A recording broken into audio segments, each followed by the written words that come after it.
All right, I think we're live. Thank you so much for joining us today to our Leka Build Dialogues, the first episode that we had in English. To start off, just going to present myself. I'm a geotechnical engineer working at Leka. I've been working with Leka since 2016, and I work out of Stockholm in Sweden. And today I have with me Arnstein Vatn, geotechnical engineer from Norway, running my own company, Vatn Consult. Was educated back in last century, 1981. So I've been working for quite a long period with research, development, and consulting. And you worked a lot with Leka as the material. I think the first time I was really acting in Leka was 1986 or 87. Because that was a little bit before I was born. So you had a little bit longer career than me. Anyway, today we're going to go through a little bit about the material Leka that we like so much and describe to you what it can be used for. And during this time, you are free to ask questions live to us. But beforehand, we have compiled a battery of questions that we have received throughout the previous month. But first and foremost, we're going to talk a little bit about what Leka is mainly used for in infrastructural and building projects. And of course, it's mainly used for situations where you need a lightweight material. And oftentimes in order to compensate for something that's heavier, usually soft clay. And it can be used when you build roads, railways, even big storage facilities, and even houses, even quite big houses, if you decide it correctly. Do you have any other cases you have in mind? No, but I think one of the main advantages is that you can combine different specialities with the Lekas. It's a lightweight, it's insulation, both frost and heat insulation. It can be used as a drainage material. So I think that is kind of the Colombi egg, so to say, that you can combine different functions from the Leka, in which will give you a good solution in any kind of structural solution. Yeah, and I would also like to add that Leka is, since it is very light, and other strengthening methods for soil are quite price ineffective if you have deep layers of soft clay. With Leka, you can excavate something that's heavy and put something there that is much lighter, and it doesn't really matter how thick the layer of the soft clay is. So if you have very poor soil with large depths, light-baked aggregates is a very good alternative in infrastructural projects. So we're going to talk a little bit about applications in both roads and railways. But first off, one common misconception about Leka that I constantly get questions about is, not specifically, but it alludes to the fact that many people think that Leka is kind of weak and unstable, low bearing capacity, and therefore maybe not suitable for foundations to railways or roads or buildings. And we're going to walk you through a little bit about why this is not true. And as I said before, you can ask questions while we talk, just to make things a little bit clearer. But one of the first misconceptions that I hear is like that when you put out Leka, it just floats away. And that's not true. It's a frictional material. It has quite high friction. It has a friction angle of 39 degrees. And you could put it in 39 degrees slopes without having to worry about it disappearing anywhere. And I actually took the liberty of taking off the picture beforehand just to show you a little bit how it can look in the field. So here we see a big pile of Leka, and you have a band excavator doing all the compaction work. And in this picture, it's standing on top of about the 2.5 meter thick layer of Leka with a quite steep slope right next to it. And this excavator weighs about 20 tons. And as you can see, it's not actually a problem to use Leka as a friction material. You don't need it to put the support fill before you put out the leka. You can put out the leka and then put the support fill on your embankment afterwards. So many questions also is regarding or considering how you do when you're going to build the railways on leka. You have any experience of this?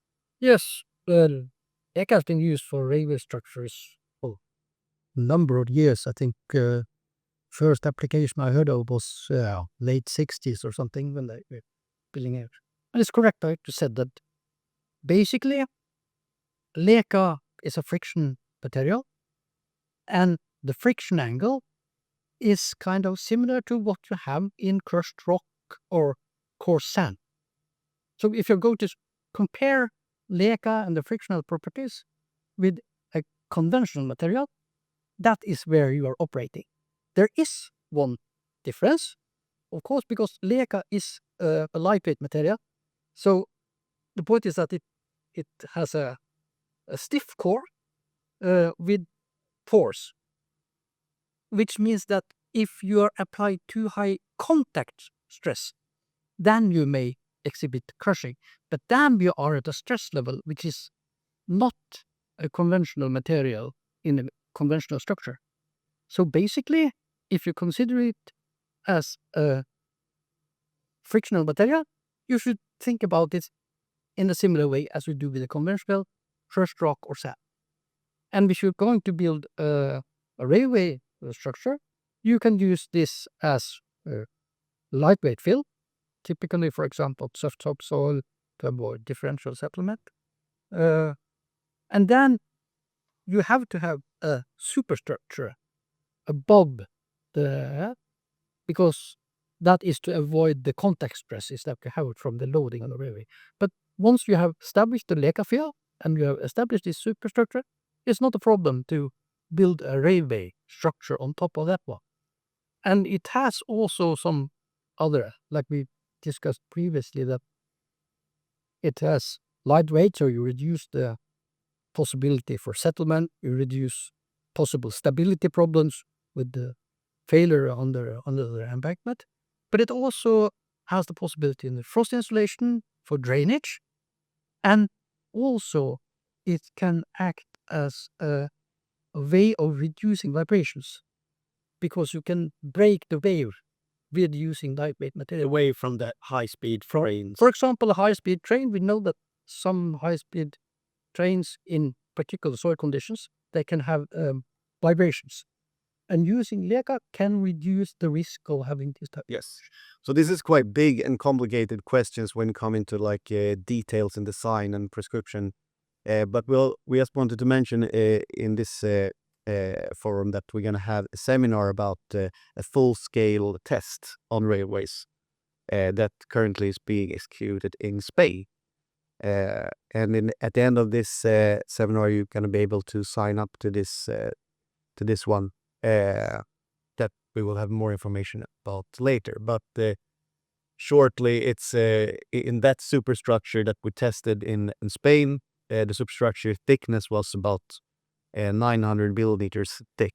So that can tell you a little bit about what you would possibly need for designing a good railway. Because in this full-scale test, we tested both heavy traffic and high-speed trains in a full-scale track box.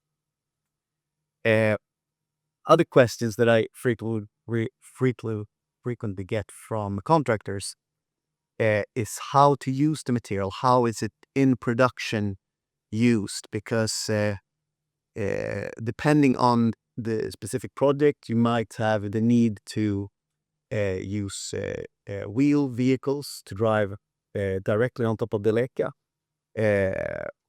And many times maybe they wonder about how is it compacted, what does it cost, how fast can you put out the leka, and so on. So we're gonna go through a little bit about just some short answers to that. So first off, if you would like to drive with a wheel vehicle on leka, what would you typically do? No, typically it is possible to drive directly, but generally we don't recommend to drive directly on the leka, and that is due to that a conventional truck, for example, has a tire pressure of 700 kilopascal in the wheels, which means that you will have a possibility of crushing rates. So basically, you can, for example, you can have what we call plywood plates that you place on the leg cap, and then you can drive direct with it because the plywood will distribute the load over a larger area, so the contact pressure will not cause crushing of the grates. And then you have sufficient bearing capacity, because the point is that Leka itself, as said earlier, it has a very good friction angle, but it is a lightweight material, which means that the effective stress at the upper layer is very low. Yeah. And that means that you want to transform the stresses slightly further, and then you distribute it. And a plywood plate is enough to do this. A plywood plate you can use. Of course, you can also place a thin layer of bearing layer on top of it. Yes. If you have 10 centimeters of a bearing layer over the Leka, you can drive it. Yeah. I've been used several times. But basically, you should not drive directly on the Leka. Exactly. But it's just small steps you can do in order to be able to ease your production a lot. That is possible. And also, I usually get questions about like what's the cost related to put out the material and compact it in field. And it also depends on the size of the product, but the range is between €1 and €1.5 per cubic meters.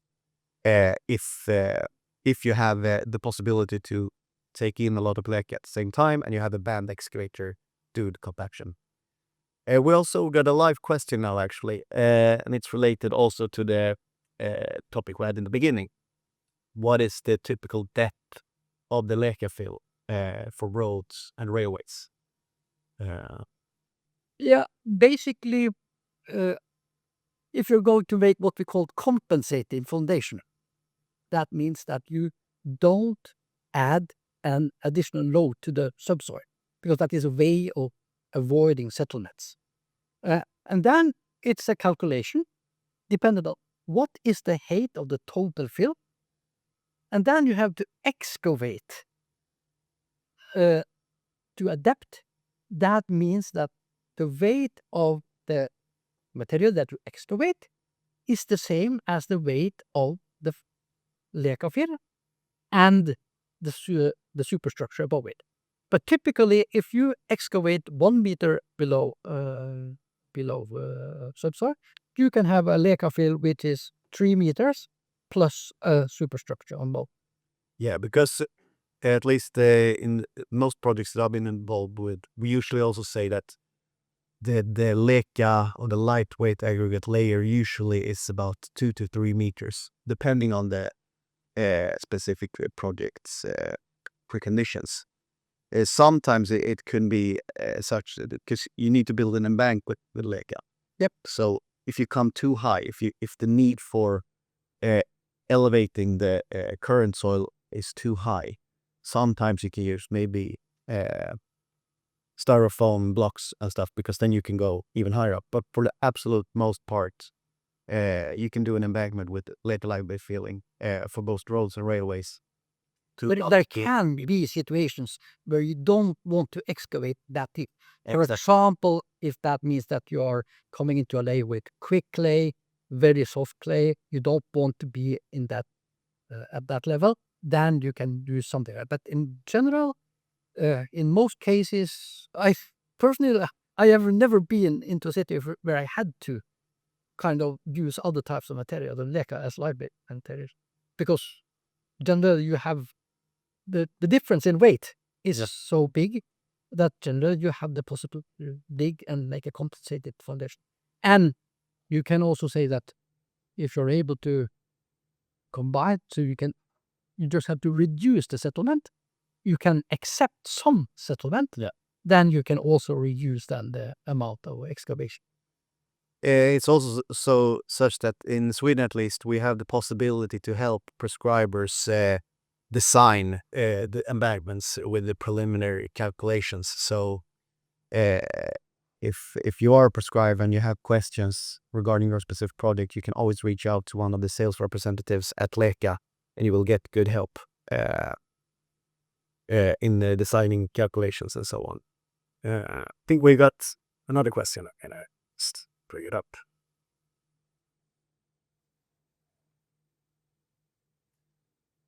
So what's the maximum thickness of leka that can be installed? Is it 10 or 11 meters feasible or to reduce loads on a buried structure? For most parts, if you get to build an embankment, the 10 or 11 meters is never applicable. But a lot of times, maybe you have like backfilling towards cellar walls or something along those lines. You can have some excavation in rock. You can have easily 10 or 11 meters. And I've been in projects where you have had even a lot more than that, like 50 meters. Yeah, and I know that we had a road embankment to a bridge, and then we were filling 18 meters. So in total 18 meters, but it was 17 meters over leka, and then with a superstructure of 1 meter. Yeah, so basically, there's no upper limit to where you would not be able to use leka as a backfilling material in terms of stability. However, like if you're gonna do some embankment and you need to say consider the slope angles, that goes for leka and all kind of friction material that you would need to use to build something higher up. You can look at alternatives to maybe make the slope steeper and so on. Actually, that was also one of the questions that we received prior to this event is if you want to make steeper slopes with leka, say if you want to put something up at 90 degrees, how would you do that? Maybe you want to... We make, because if you want to reduce, let's say, the footprint of an embankment, there are ways of doing that. You can, up to a certain level, you can do that with kind of having stones which you can fill the leka against, but then it's a limitation because there will be an earth pressure, and there's a limitation. But we have experiences where we are using the combination of leka and geosynthetic reinforcement. So then the point is that the geosynthetic reinforcement is together with the leka, then you can be able to construct a vertical wall in 90 degrees. So basically the way that you're doing is that there can be different. But for example, you can construct what we call a wraparound structure. So if your intention is to build a 6 meter high, 90 degrees embankment at the end, and then you can have the combination of geosynthetic reinforcement. So if you say that we're going to start here, this is the subsoil, and you fill with leka behind it with a geosynthetic reinforcement, which is then reinforcing. And this way, you can in fact build vertically. You can adapt it to any slope as such, but you build it gradually by using the combination of geosynthetic reinforcement is then keeping up the front. The leka itself is acting as a frictional material in a conventional structure, and you can build this vertically if you want, Yeah, and or with a certain plane. And also that's very economically beneficial in many projects because otherwise you would have to fill all of this volume also. So sometimes maybe you have limitations because it's not your property or some other limitations making it... Can be structures nearby that Yes. this cannot interfere with. So this is a way of doing it. In this case, you can also, because this is a self-standing structure. It is basically stable. But if you want some kind of cover, you can't. You can have some kind of stone cladding at the front. You can have concrete panels at the front. But this is only a front cover. Yes. The structure is stable itself. But of course, to prevent from damage, to make it more aesthetical, no problem. But I've been working with a project on a temporary road where we built this not vertically, but with an inclination of 70 degrees by using a wraparound structure. Yeah. And we left it exposed. But because it was a temporary structure, so there was no need to kind of make it aesthetically. It was I have a temporary road. Yeah, and I've been involved in a lot of like breaches that they've built, and they've done in the same manner. But sometimes they also use they put up blocks here, and they have to use reinforcement laterally in this way, and then you fill with lightweight material, and you can have traffic and Because all kinds of things. this, as I said, is with a reinforcement structure, this is stable. But if you are using conventional metal, you may have problems with the stability or with settlement. And if you combine this with lightweight material, you can solve the stability problem and you can reduce the settlement problem. So two problems at once. Yes, it's again Columbia. Yeah. Let's see if we're gonna draw some more. So, Put up another question, and that's regarding also the stability of the leca. A lot of times when you build with leca, you want to verify the compaction of the layers. And especially when you work with governmental projects and municipalities that have very strict rules on the stability and the verification on the compaction and the final road, leca can sometimes be a little bit tricky to test and verify in field, at least before you put on the superstructure. Because testing on the leca layer, as you mentioned, can be a little bit tricky because of how the stresses develop. But we actually have recommendations for this, and we have tested this many times. So we've had both empirical and laboratory tests to give our recommendations in the various projects. But maybe you want to describe a little bit how the normal tests are done, and that's usually done with plate loading tests. yes, and I can because we were working in a project in Norway. It was a German company, Lidl, and not to say anything bad about the Germans, but they are quite focused on the kind of standards, and there was no possible way that we could build up this structure above the leca before unsere DIN-norm hat gesagt that you should make a plate load test. Yeah. And we tried to explain it. It's very difficult because it's not behaving like... Do you want to explain why it's difficult? Yeah. Because that's quite interesting, I think, too. Prescribers and geotechnical people. Because So basically, we say that we are filling up with a leca material up to this level. And this can be whatever depth. Yeah. But you are going to prove now what is the bearing capacity of this before you can install the superstructure above. The point is that the conventional plate load test is something like 300 millimeters. yes. Where we apply the load and we measure the stiffness, the EV2 and the EV1, and there's a requirement related to both the absolute value and the relationship between them. Yeah, so EV1 is basically the first test, and EV2 is basically the second test. You do them on top of each other to see if the stiffness increases. So it's the stiffness itself, but it's also relationship between them, because yes, because if the relationship shows that it's a big difference, then it shows and it has not enough compaction. exactly that compaction might be a little bit off. But the point is that, as I said, this is a lightweight material, which means that the effective stresses are low at the top. It has very good frictional properties, but the bearing capacity also dependent on the stress level, which means that when you now have a plate of 300 millimeters, the stress level for this failure line is quite low. Yes. Which means that compared to a conventional material, because it is a lightweight material, you will not give the same result with a small plate load test. Even though if you place now a bearing layer on top of it and you test on that one, then you will prove. But very commonly, you are not allowed. Because they want to have verified on this level.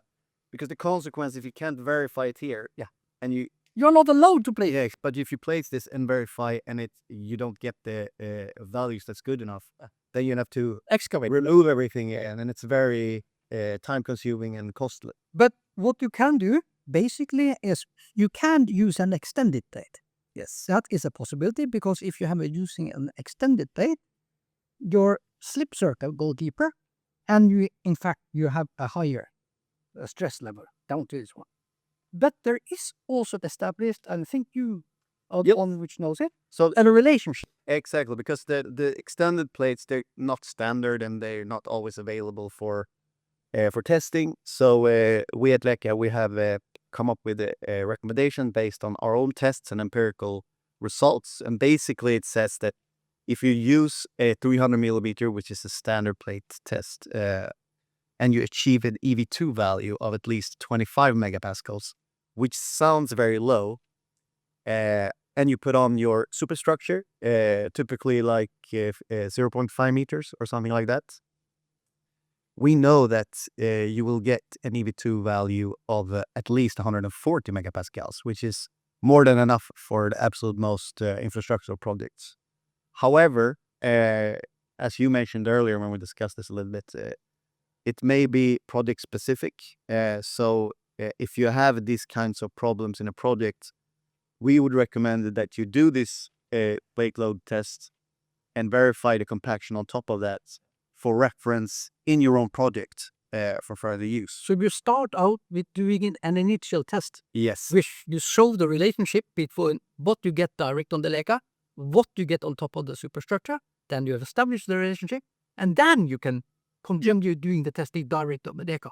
And this will typically be approved by the authorities using this, especially when we provide these reports that we have. So it's a little bit more complicated than testing on gravel, but this is a problem that you actually have on all the lightweight materials to verify its stability before you have the final construction. It can be quite tricky.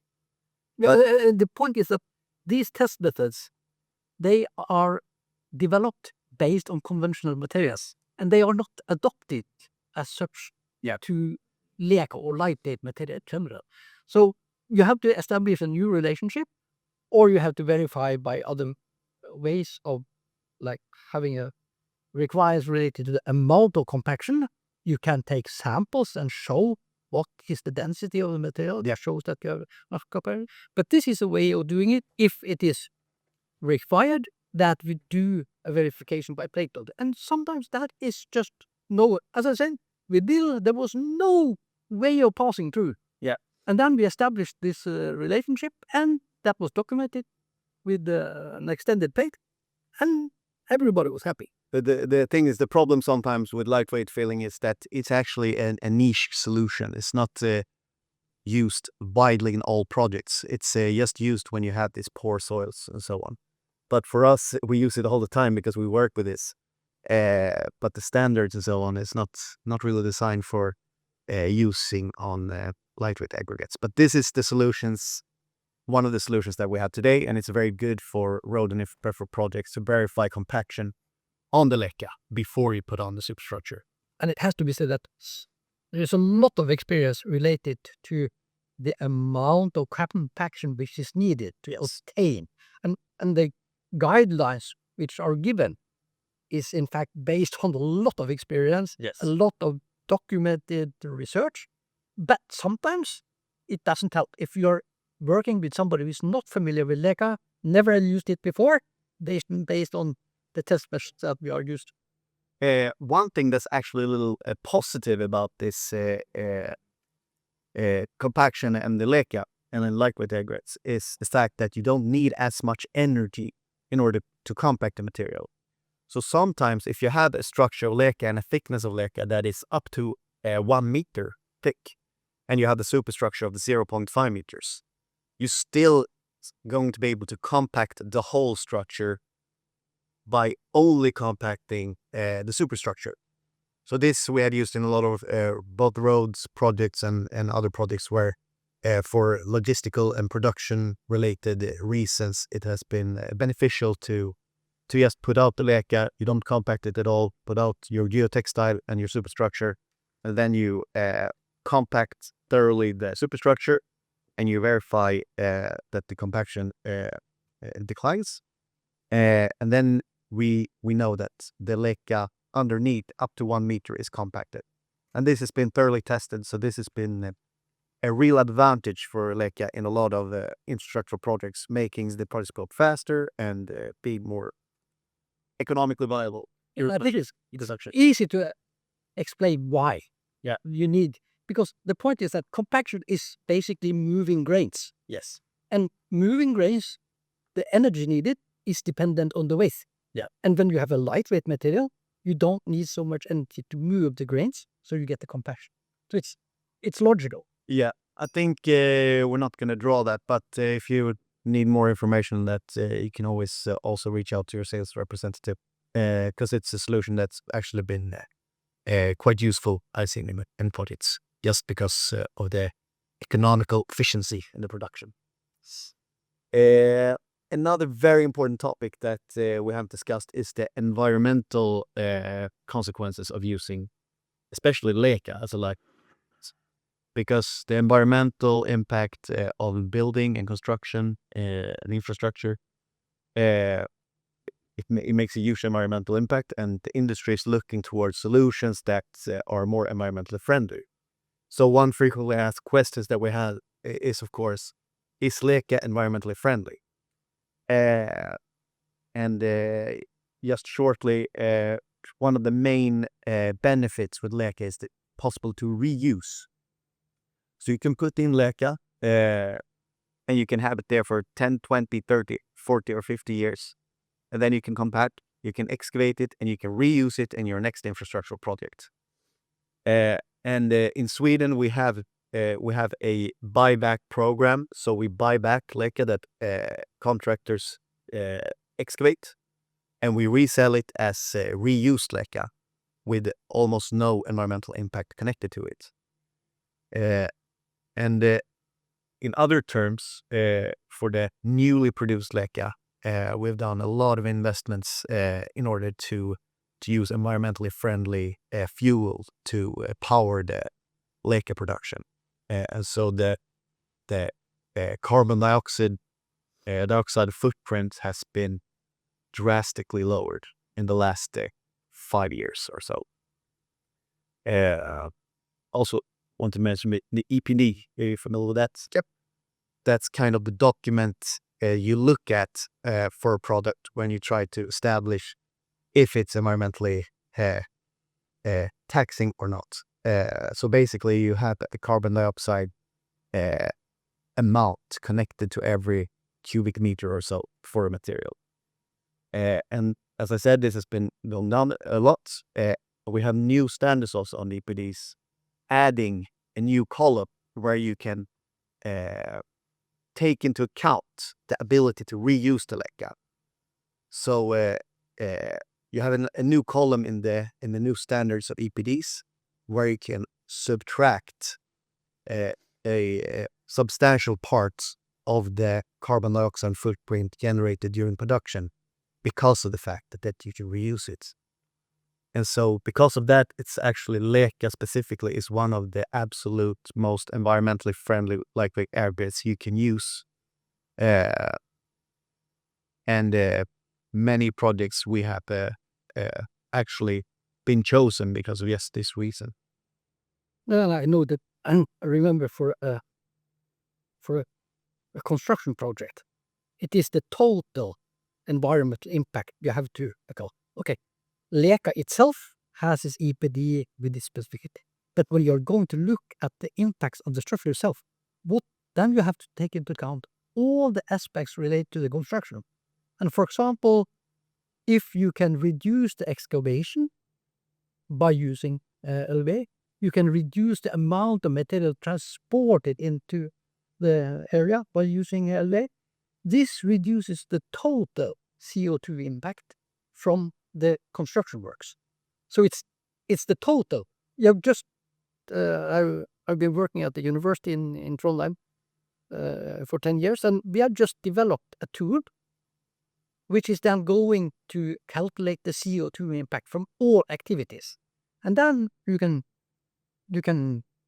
have different alternatives, different solutions using lightweight materials, for example, in comparison with a counterfill or with using geosynthetics or a combination. And then you see what are the CO2 impact from the different solutions. And we have seen that using LVA, if you're working on the subsoil, generally will have a very good result related to the environmental impact, because you reduce the amount of machinery or transport into it, and that is extremely beneficial. Yes, and also one other major benefit is that, as you said earlier, you can have multiple functions in one material. Yep. So if you use the Leka material to handle several functions at one time, you can oftentimes discard other materials that you might would have to use instead. And that kind of brings me to, you talked a little bit about insulations, the framing. So sometimes if you feel Leka against the house, you can take away the other insulation material that you would otherwise need to use. You have the draining material, you don't have to add that in any way. Reduce the earth pressure, you can reduce Yes, so here's structural rate that you need to use. That's also like a major benefit in terms of reducing CO2 footprint. And another function that we didn't talk so much about that is also quite good by using Leka is retention of water. Because at least in all major urban areas where you have the risk of the flooding events and so on, I know it's not a problem that is connected to any specific geographical region. It can happen in Spain, it can happen in France, it can happen in Sweden and Norway and in Estonia. And so many municipalities, governments are looking into ways to reduce the risk of having flooding events. And one possible opportunities to use when you have the lightweight filling, you can also use the Leka material as a stormwater retention basin. And this is also something that we have done a lot of tests with in order to test the capacity. Maybe you have done it as well. Yeah, you were running in Norway. You have what is called research, innovation-based research programs. We had one project running for 8 years, which was looking into different aspects on reducing risk of flooding, etc. And one of them was testing out lightweight material with Leka in roof structures, which means that, first of all, you reduce the direct impact with a heavy rainfall. With water runoff for a conventional roof, the sewage network is overloaded, and you got troubles with flooding, with backlash of the water, etc. But if you have a drainage or a storage basin like this, that will reduce the peak impact, which means that you reduce the risk of flooding. Secondly, this is also used to what we call green roofs. So you combine it, it is a retention basin, but it's also a basis for establishing a green roof. So this was the test which was run. You can find the results if you go into what is called Klima 2050. Klima 2050. You find the reports where you show the effect of water retention and also the solutions related to establishing this as a green roof. Yeah, that's really good because I know a lot of building projects these days in urbanized areas, they're usually located in poor conditions because all the prime estate has already been developed previously. So when you're going to expand your city or your area, usually you will get land in places where you had some kinds of troubles, either that it's in a low point where you can get a lot of water, or maybe you have soft soil and so on. So it's very good to use Leka as a multi-purpose tool for those cases. And I see now that a lot of municipalities, especially in urban areas, they are putting requirements. For example, if you're going to make higher houses with possibly more impact, there is a requirement related to the amount of water that can be distributed to the. So we didn't say how much it can retain, but Leka generally can retain 50% of its own volume in water volume. So if you have 100 cubics of Leka, 50% of that, so 50 cubic meters, can be stored theoretically in this Leka fill. And that's quite a lot. So usually if you had like building a road and you combine this use, you can probably handle most of the water that would even occur during a heavy rainfall event. And that can be quite useful to think about when you're designing this, because otherwise sometimes you do the lightweight filling and you do some retention pipe or some kind of plastic basin underneath the ground that you not see. That's very costly and maybe not necessary if you could use the function of the lake as well. Also have a question regarding the compaction pressure, because that's one topic that frequently comes up, especially when you're filling lake against some kind of structure. So one of the main advantages is that it's light, and therefore you can use it to reduce lateral loads. But many times people ask, okay, so you reduce the lateral load because the material is light, but how about the compaction? If you're going to compact the lake out, you're going to add load to the compaction process. And I usually say that it's very rarely a problem. First of all, it's a very short-term load. And also the compaction material that you use is very... you don't need a lot of energy to compact the Leka, so therefore the compaction load is quite low. But you have a graph there, I know. Yeah, basically what you said, that because it's lightweight, because the friction property is similar to a conventional granular material, the horizontal pressure or the earth pressure from the Leka itself is put it very directly, about 1/4 or 25%, 20 to 25% of a conventional material. Yeah. But when it comes to the question related to the effect of compaction, we say that, okay, we're going to fill Leka against a wall. So this is the Leka material. So basically, the pressure, earth pressure from the soil, from the Leka, if this has been a conventional material, with the depth, it increases to this level. Because the Leka is a lightweight material, this is something like 20 to 25%. But then your question is related to compaction, because the compaction will add horizontal pressure. Yeah. But this, in reality, this will only have an effect in the very beginning. Because here you set up, but once you have reached a certain depth, this is overruled by the general earth pressure from the soil. And basically, if you're down 2, maybe 3 meters down, this is totally overruled. And also still with a very low earth pressure compared to what we have in the conventional. And also, this depends a little bit on what kind of compaction device you use. Yes, generally... But for Leka, you're using... Because the requirement is saying that you are using a light compaction. Yes. So that can be a good rule of thumb, but we can also help the sales representative at Leife can help you to decide an estimation on that, but it's also short-term load, so usually you don't have to consider it a lot. That was the questions we had received, and we asked a little bit. So, just in time. Yeah, just in time.